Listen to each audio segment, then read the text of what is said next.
This feels like a Shabbat for binaries. The special seventh Aliyah for Rosh Chodesh reminds us that the new month is upon us, the joyous month of Adar.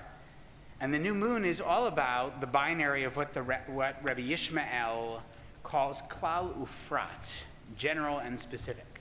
The best example is the prayer we chanted last week, Mivarchim HaChodesh, in anticipation of Rosh Chodesh that we are celebrating today, in which we use a singular, particular month to focus on broad principles like community and fellowship.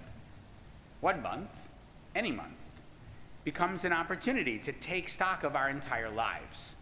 Grant us Chaim Arukim, a long life, Chaim Shel Shalom, a life of peace, Chaim Shel Tova, a life of goodness, and the list goes on. But the special maftir for today points to a different binary, the classic tension between the material and the spiritual worlds. We may think that to be Jewish is to pursue a life beyond the worldly, to strive for some sort of spiritual engagement. And that's true. There's value in connecting with something that transcends this world, that calls from beyond the vicissitudes of this too challenging existence. But the story of Machatzit HaShekel, the half shekel with which we take a census, and all the more so the Haftarah, which deals with temple repair and the need for funds to support capital improvements, these details prompt us to ask a different question. Who pays for all this stuff? Rabbi Elazar ben Azariah teaches, Im en kemach in Torah, no Torah without bread. No spiritual without the material. No great insights without basic sustenance, essential resources. But the binary I want to spend a little more time on today is that of the relationship between the literal and the figurative. Influenced by certain Christian tendencies toward biblical literalism or inerrancy, even we Jews will sometimes read Torah and think, well, I can't subscribe to that. I can't abide a sacred text that calls for violence in the name of God, or marginalization of those with disabilities, or the near sacrifice of one's own child. And I'm here to say that far too often people assume that Torah is meant to be read literally, when in truth our tradition has more often read things allegorically, metaphorically, figuratively. A classic example occurs in Parashat Mishpatim, the third component of our Torah reading today, which of course came first. The Torah lays out cases of personal injury. What if one person hurts another? If he pokes out someone's eye, if she knocks out someone's tooth, takes someone's life, what is the just response, the commensurate punishment? Now, murder is one thing, and while even here the Talmud and other halachic material take great pains to limit executions, the basic notion that human life has infinite worth, is intrinsically valuable, does allow for the possibility of capital punishment in Jewish tradition. Now, I want to be clear. I am personally against capital punishment, certainly in the vast majority of cases, and most definitely as it's been meted out in this country and throughout most of human history. But that's a conversation for another time. Our approach to a halacha that is meant to be taken literally, but under most circumstances maybe ought not to be taken at all. Today, though, I want to look at the other cases. How does Torah say that the courts should respond when a personal injury has occurred? And these are the words that I'd like us to consider. Ayin tachat ayin, shein tachat shein, yad tachat yad, regel tachat ragel.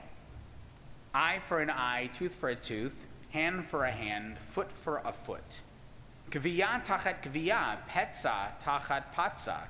Chabura tachat chabura, burn for burn, wound for wound, bruise for bruise.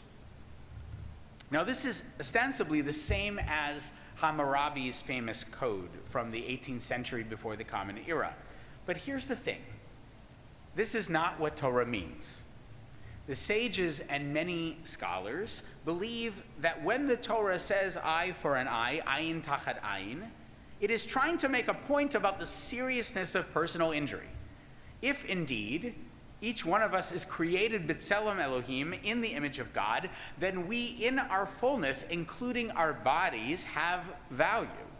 If someone blinds another, don't make light of that, the Torah is saying. Don't let them off the hook with a slap on the wrist or just a warning. If you harm someone, the punishment should be midah keneged midah, measure for measure. So yes, ayin tachat ayin is a real prescription for proportional justice. But don't take this to mean that it's meant to be understood literally. As the Rambam Maimonides says in the 12th century, there was never a rabbi throughout our history who ruled that he who blinds another should himself be blinded. Why is this? Is this because Jewish tradition is soft on crime? Not likely. Rather, it's because to exact such a literal punishment is, in fact, unjust.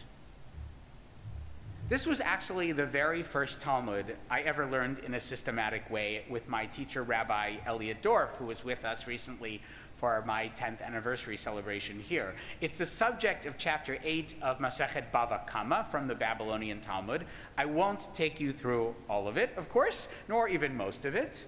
After all, it's been a busy morning, lots of wonderful things happening, and I don't want to keep you here or there all day. But I want to highlight some of the Talmud's key reasoning to drive home the importance of this binary.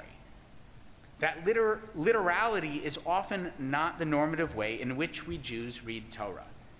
The Mishnah, which is one part of two parts that come together to make up the Talmud, sets it up this way. One who injures another is liable to pay compensation for 5 things. He must pay for nezek, damage, for tsa'ar, pain, for ripui, medical costs, for shevet, that's time lost from work, and for boshet, humiliation. Incidentally, those of you who are familiar with American tort law may notice a category that stands out here in halacha, that of humiliation or embarrassment. This is an interesting discussion in and of itself, the ways in which we, again, as reflections of the divine in the world, must be attentive not just to the loss of a limb or the pain from an injury, but also to human dignity. Consider this: how many crimes go unforgiven, even if there's a monetary settlement, because victims carry the shame of their injury? How often does that shame perpetuate cycles of violent retribution? But with regard to our question of literal versus figurative, that binary, the Gemara says this: Amai, ayin tachat ayin, amar rachmana, ema ayin mamash. Why? Doesn't the Torah make clear that it was an actual eye? No, says the Talmud. It replies emphatically to its own rhetorical question. The Torah means mamon, not mamash. It means monetary compensation. There are numerous arguments for why this would be, and again, I'm not going to take us through all of them here, but think about it yourself for a moment. If you wanted to mete out true justice, could you really do it through corporal punishment? Is that even possible? Here are just a few of the reasons that the rabbis of the Gemara, that second part of the 2 parts that go into the Talmud, say no emphatically. Are all eyes the same? Are all limbs? What if your eye is big and mine is small? What if your legs are long and mine are short? Which is true. Josh. Do we all use our bodies in commensurate ways? Do any of us? What if you're a violinist and I break your arm, but I'm a place kicker in the NFL? Do you break my arm even though your arm as a violinist is more valuable than my arm as a kicker? High schooler Isaac Lufkin did pretty well a few years back as an armless place kicker on the Holton High football team in Maine. Yitzchak Perlman did pretty well from his wheelchair. The reverse is unlikely to be the case. Another concern: it's pretty hard to guarantee that one can poke out someone's eye and nothing else will go wrong. What if the court mandates blinding the tortfeasor, that's the fancy word for the one who does the injuring, and her wound becomes infected. Now we've exchanged not ayin tachat ayin, an eye for an eye, but an eye perhaps for a life. What if one party is older and the other is younger? If one's health and wholeness, or is one's health and wholeness more valuable than someone else's? Who gets to decide this? What if one had a previous injury or disability and the other one did not? Are two bodies ever the same, that one can truly exact physical punishment with parity? And each of us has a different threshold for pain. Some have a high pain tolerance, others are quite low. If breaking my foot causes me inordinate pain, but you're fairly stoic about the whole thing, is that fair? Is that just? The more we drill down into the question of ayin tachat ayin, of eye for an eye, the more we see just how ludicrous it would be for the Torah to have ever meant us to take this literally. And if you look at the context of it, it's pretty clear the Torah really didn't. And that's where I want to conclude today. Because in this particular binary of literal versus figurative, we must remember that the Torah is a book about lived experience, not abstractions. When we insist on the Torah's literality, we flatten an immensely complex document into something far less interesting. When we fall prey to assuming that any one story, any one mitzvah can be understood in a vacuum, then we denude the entire project of Jewish living. We limit Torah as a living tree, an evolving and dynamic collection of recollections and instructions. And the project of Jewish living with dignity and even godliness, that's what ought to capture our attention. That is what ought to hold us tight, as we say when we put the Torah away. Personal injury is, my friends, a serious thing. Harming another human being is a serious thing. There need be consequences when we harm someone. But God rarely needs to be taken literally to be taken seriously. Shabbat Shalom.